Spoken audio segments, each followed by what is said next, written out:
शुभ सकाळ। ओडिया नववर्षरे आपणमानंकु अनेक अनेक शुभेच्छा और शुभकामना। आज हेउची महाविशुभ पणा संक्रांति। तो आज पणा संक्रांति रे बेलपणा है ठाकुर को भोग करा जाए। तो सेथिपाई आज आम बेलपणा बनैबा। तो बेलपणा बनैबा पाई मु नेइथिबा सामग्री होउची क्षीर, छेना, बेल, अंगूर, ड्राई फ्रूट्स भी नहीं, आंब नहीं, कदली नहीं, डालिंब नहीं, आउ चीनी नहीं। चलते बे बेलपणा बनैबा। मु बेल को कोरी देइची, कदली को काटिकी छोट छोट पीस कर देइची, ड्राई फ्रूट्स तो नहीं, स्वाद अनुसार चीनी, अंगूर आउ आंब को भी काटी देइची। तापरे अंगूर भी नहीं,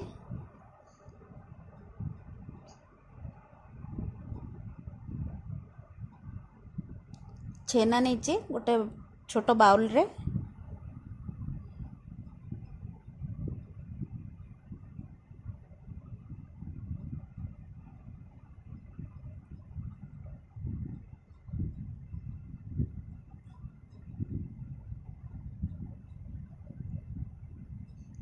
चलतु बेलपणा बनैबा। एबे आमे फास्ट गोटे बाउल रे आमे बेल को आमे जो बाहर करथिले ताको काढी देइची। सेथिरे मु ऐड करूची गोटे बाउल अंगूर कोली,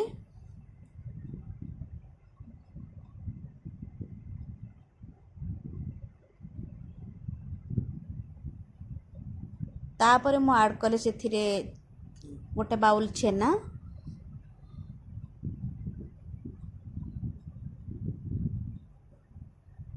तापरे काटी रखिथिबा कदली को ऐड करूची ता देहरे।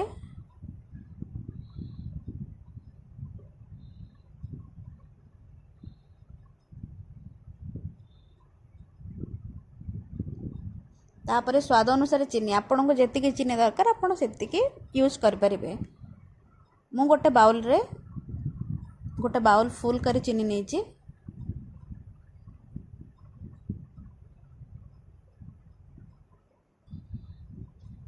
तापरे मु एथरे डालिंब मंजी ऐड कली, तापरे काटी रखिथिबा आंब को मु ता धरे ऐड करूची।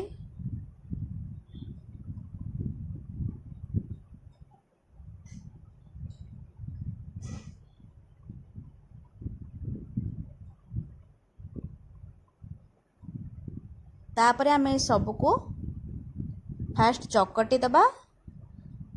पानी देकरी पानी मु ऐड कली, बेसी पानी दौनी कहीं टिके बहलिया रहिले ही बेलपणाटा पिया को भल लगे। ताकू मु चकटी दौची फास्ट, बेलर मंजी बाहर करदेवी, देन मु मिक्सचर ग्राइंडर रे ताकू ग्राइंडिंग करदेवी।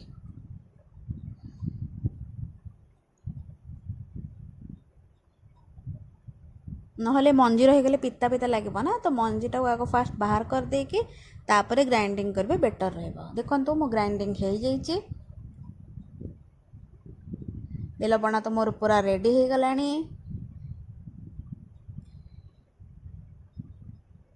तादर टिके आइस ऐड कर दूची ठंडा लगबा पई। ताको मो सजई देची डालिम मंजी, अंगूर, आंब आ गोलमरिच गुंड आ मिल्क भी एथरे ऐड करिची, किंतु आपन को सेटा देखै नथली। देखंतु एबे बनी गला मोर बेलपणा। काहाको काहाको पीबार अछि कमेंट करी निश्चिंत जणाइबे। अब मो बेलपणा आपन को भल लागिला कि नहीं सेटा भी निश्चिंत जणाइबे। रहुची, बाय बाय, जय जगन्नाथ।